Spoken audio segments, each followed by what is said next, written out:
One day you will be old, and the question that will keep you up at night will not be, did I suffer enough, or did I feel deeply enough? It will be, did I do anything with it? I am 84 years old. I have buried friends. I have buried a son. I have watched the world transform 3 times over into something unrecognizable. And the one thing I keep seeing, in the young faces that visit me, in the comments people leave on these videos, in the letters that still find their way to my door, is a generation that has confused experiencing life with actually living it. Stay, because what I am about to say is either going to reach something real inside you, or you are going to scroll past it and wonder in 30 years why nobody told you. When I was 22, I was obsessed with being understood, not with doing anything, not with building anything, with being understood. I came from a family that did not speak easily about hard things. My father was a man of very few words, and those words were almost never warm. I grew up convinced that something had been withheld from me, some essential emotional recognition, and that I could not fully function until I received it. So I spent my 20s in pursuit of that recognition, from friends, from women I dated, from employers I worked for. I wanted people to see the full weight of my interior life and respond to it with something that felt like justice. I wanted the world to register what I was carrying and adjust accordingly. The world did not adjust. I lost a job I was talented enough to keep because I let a conflict with a supervisor become about my feelings of being undervalued rather than about the actual work. I ended a relationship with a woman of genuine quality because she did not respond to my emotional needs in exactly the way I had decided she should. I spent months, entire seasons, in a low-grade paralysis, convinced that I could not move forward until something external shifted. Nothing shifted. And then my father died. He died on a Tuesday in November. No warning, gone. And the recognition I had spent years waiting for, the moment where he would finally see me fully and say the thing I needed to hear, that moment never came. It could not come. He was gone, and I was 31, and I had spent a decade waiting for something that was never going to arrive.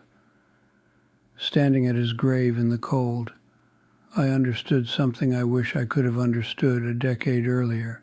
The world does not owe you the experience of being witnessed. Now, I know why you should or should not listen to an 84-year-old man on the internet. I am not a philosopher. I am not a therapist.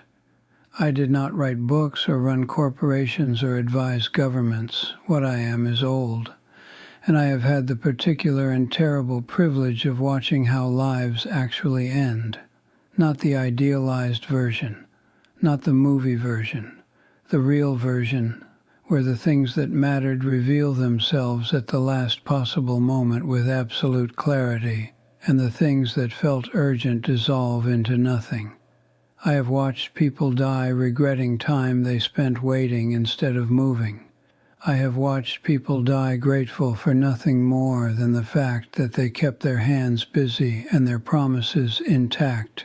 That education, the education of watching how lives actually resolve, I want to give you some of it now, before yours has resolved. The first thing, your circumstances are real. They are not a reason. I know what has happened to you, some version of it at least. Someone let you down badly. Something did not work out the way it should have. Something was taken from you that should not have been taken. You are carrying real weight. I am not dismissing that. But I spent 30 years watching people use their circumstances as a complete explanation for their lives, and I can tell you with the certainty of a man who has nothing left to prove that the ones who stayed inside their circumstances, who let the circumstances be the final word, they did not find peace. They found a progressively narrower life. The story of what had been done to them became so large it eventually filled every available space. I knew a man who had, by any honest accounting, been genuinely wronged. His business partner had stolen from him. The legal system had failed him. He had lost years and real money and real opportunity to someone else's dishonesty. He was 53 when it happened. He was still talking about it at 79, in almost the same words, with almost the same fire in his eyes. He had not built anything new. He had not recovered. He had kept that wound perfectly preserved because the wound had become the organizing principle of his identity, and without it, he did not know who he was. He died angry, not at the man who wronged him, at his own life, at the years that had passed while he tended a grievance instead of a future. Nobody warned me how seductive that is, how much easier it is to maintain a wound than to close it and start again. Your circumstances are the material you have been given, not the blueprint. You are the architect.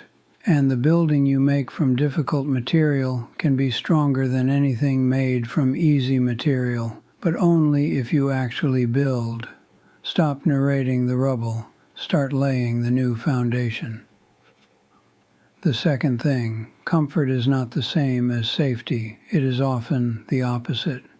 There is a kind of stillness that feels like peace, but is actually stagnation. I fell into it at 44. I had a stable job, a decent enough life. Things were not exciting, but they were not painful. And somewhere in that painlessness, I stopped pushing against anything. I stopped taking on projects that scared me. I stopped having the hard conversations. I settled into a temperature that was neither hot nor cold, and I told myself I had earned it. 5 years passed like smoke. I looked up at 49 and realized I had nothing to show for half a decade except the successful avoidance of discomfort. I had not grown. I had not built. I had simply maintained, and maintenance is what you do to something that is finished. And I was not finished. I was just pretending to be. A field that is not planted does not stay empty. It fills with whatever comes, weeds, debris, whatever the wind carries in. The absence of intention is not neutral ground. It is an invitation for entropy. The ache of stagnation is quieter than the ache of failure. That is why it is more dangerous. Failure is loud. It demands a response. Stagnation just hums, steadily, and you can almost tune it out until you are 54 years old wondering where the last 10 years went. Do not confuse the absence of pain with the presence of progress. Push against something, every day, even something small. The resistance is not the enemy. The resistance is proof you are still moving. The third thing, the people you are trying to impress are not watching as closely as you think, and it does not matter if they are. So much of what I did and failed to do in my younger years was organized around an invisible audience. I did not apply for things I wanted because I could not stand the thought of someone knowing I had tried and failed. I performed opinions I did not fully hold because I wanted to be seen a certain way in certain rooms. I made decisions about my own life based primarily on how those decisions would be received by people who, in most cases, were not thinking about me at all. They were busy performing for their own invisible audiences. I had a neighbor in my 40s, sharp woman, quietly brilliant. She wanted to go back to school at 46 and study something she had always loved but had set aside for what she called practical reasons. She did not do it. She told me once, years later, that she could not bear the idea of being the oldest person in the program, of people wondering why she hadn't done it sooner, of looking like someone who had taken a wrong turn. She died at 68. Never went back. The people she was afraid of judging her, she could not even name them specifically when I asked. It was a general, shapeless fear of a general, shapeless audience that never actually existed. Nobody is keeping score of your life except you. And the scorecard you are using right now, the one that is heavy with other people's expectations and imagined judgments, you can put it down. You can pick up a different one that asks only, did I do the thing that mattered to me in the time I had, with the energy I could give it? That is the only scorecard that will feel relevant at the end. I promise you that.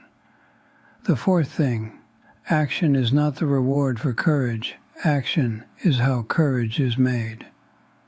This is the one I most wish someone had told me plainly at 25. I was waiting to feel ready. I was waiting to feel confident.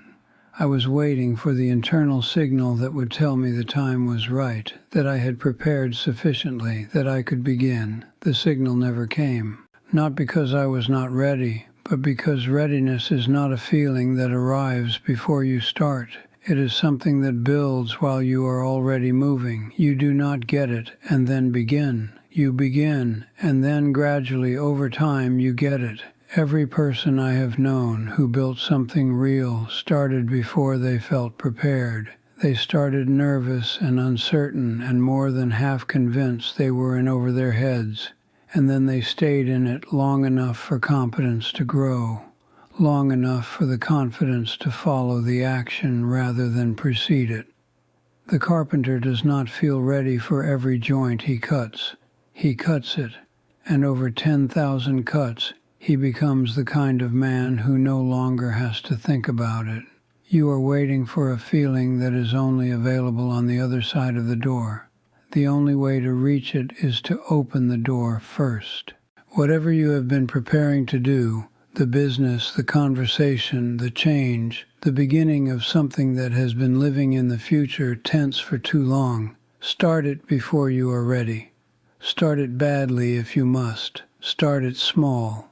But start it now, while you still have enough time for it to grow into something. I want to tell you about the last 10 years. They have been the best years of my life, not because anything became easy, not because I was finally comfortable or finally recognized or finally free of difficulty, but because somewhere in my mid-70s I stopped organizing my days around how I felt and started organizing them around what I could still do. I wrote. I built things with my hands. I had real conversations with real people. I stopped managing impressions and started telling the truth, which turns out to be a stunning relief after decades of careful self-presentation. The ego that took up so much space, the one that needed protecting and feeding and reassuring, at some point it simply got too exhausted to maintain itself. And when it fell away, what was left was quieter and also more real than almost anything I had experienced in the louder years. I look back at the decades of waiting, the waiting for the right feeling, the right moment, the right permission, the right recognition. I think about what could have been done in that time. And I do not say this to fill you with dread. I say it because you are standing at a door I already walked through, and I can tell you what is on the other side. And the thing on the other side is not what you are afraid of. The failure is not fatal. The discomfort is not permanent. The judgment of others is mostly imaginary and entirely survivable. What is not survivable is the long accumulated weight of a life spent waiting to begin. I have nothing to gain from your attention. I am 84. The ambitions that once ran my days have grown quiet. What I have is time and clarity and the particular freedom of someone who no longer needs anything from you. Which means I can tell you the truth without dressing it up. The clock is moving, not in a frightening way. In a factual way, the hours you spend today are not rehearsal hours. They are the hours, the ones that will either be in the story of your life or absent from it. Do not spend them waiting to feel ready. Do not spend them managing how you appear to people who are too busy managing their own appearance to notice. Do not spend them curating your suffering instead of outlasting it. Build something. Keep a promise when it costs you something. Show up when staying away would be easier. Put your hands to work even when your heart is heavy, especially when your heart is heavy. The world is not going to register your feelings and rearrange itself accordingly, but it will respond to what you build every time without exception. Go build something